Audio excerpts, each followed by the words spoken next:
everyone, it's Hailey, and today I'm going to be filming my second video for my series called Hailey's Recommended Reads, and today's episode is going to be for contemporary.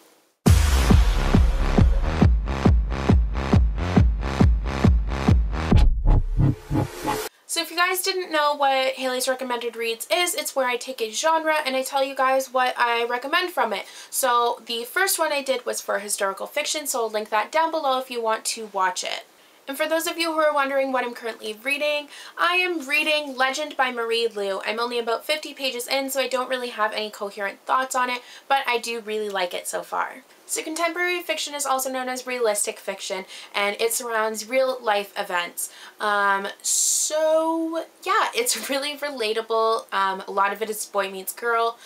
They fall in love, blah blah blah, but a lot of it is much deeper than that, and those are the books that I like. Sometimes I do like the just boy meets girl, but most of the time I like books with a deeper meaning to them. So yeah, let's just jump right into it. So I'm just going to get this out of the way, and I'm just going to recommend anything by John Green, but I'm going to just tell you guys my top 2 favorite John Green books. I just called him Jean Green. So French. So obviously one of my all-time favorite books is The Fault in Our Stars. This book is, if you didn't know, which you probably did, the movie just came out, which was absolutely incredible as well. This book is about cancer. It's about 2 kids with cancer, and it's just about love, but it goes much deeper than that, and that's why I love John Green. His books always have, like, on the surface there's one thing, but then if you look deeper, there's so much more to them. This is a book about finding yourself and just accepting the challenges that you have to deal with, and accepting that they're out of your control, and just living despite that.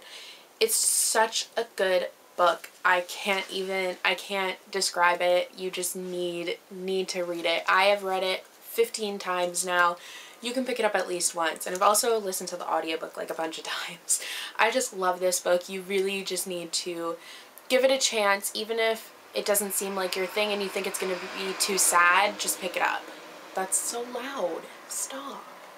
Next, my second favorite John Green book is Looking for Alaska. This book I read for school, so it's all covered in notes and stuff, but this is an amazing book. So the main character, Pudge, goes away to a boarding school and he meets a bunch of friends, and it's just kind of about their adventures and the troubles that they have, and it's just really a story about how teens are messed up, but that doesn't mean it's the end of the world. And it's just, I can't. It's so good. So good. So now on to the other books I recommend. First, I have Amy and Rodgers' Epic Detour by Morgan Matson. This is my favorite Morgan Matson book. It is such a good book. So this book is about a girl named Amy who is moving from California to Connecticut after her father passes away in a car accident.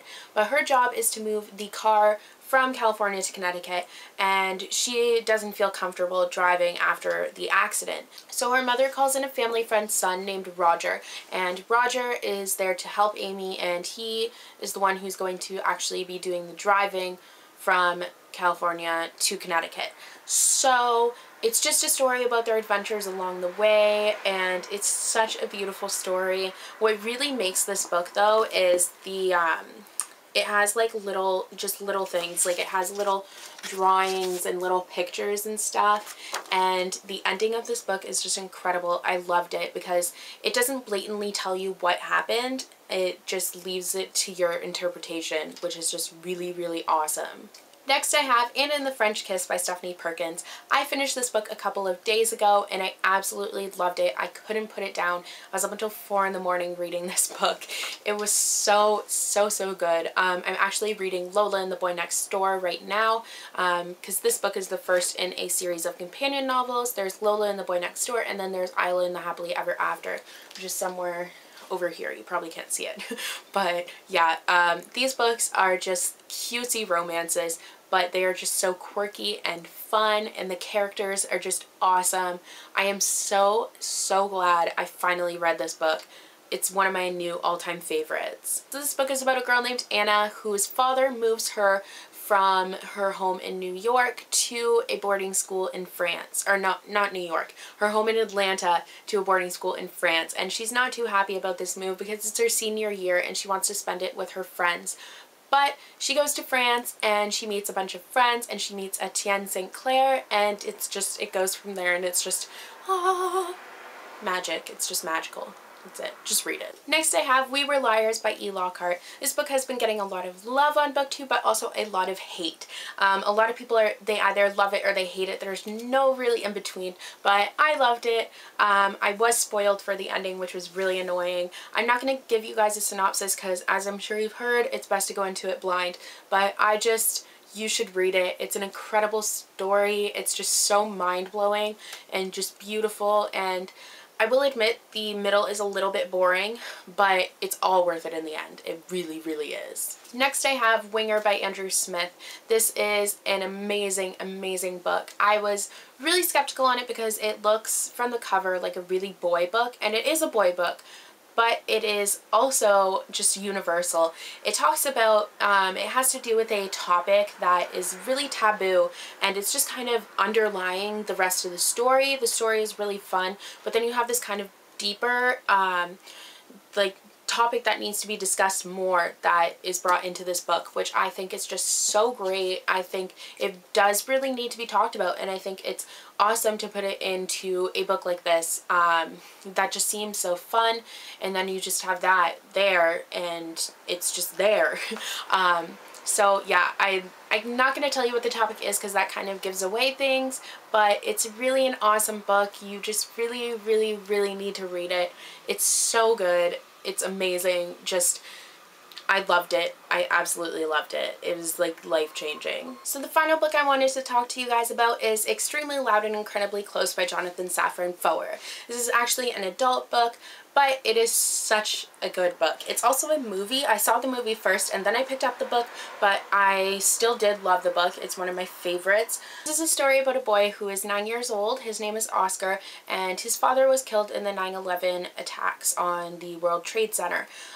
So he is on this journey through New York trying to find the lock that fits a key he found of his father's. So it's just an incredible, incredible story.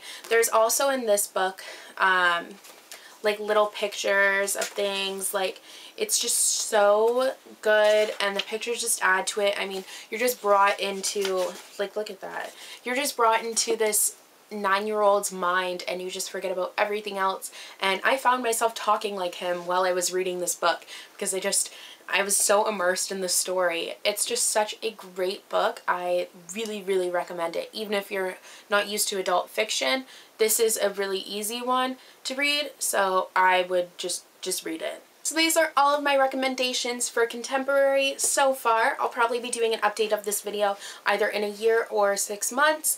I just picked a few of them because I didn't want there to be too many, although I do have many more favorites for contemporary. But yeah, any of these books I'm sure you will love. Let me know if you've read any, and also let me know your favorite contemporaries, and I'll see you guys in the next video. Bye!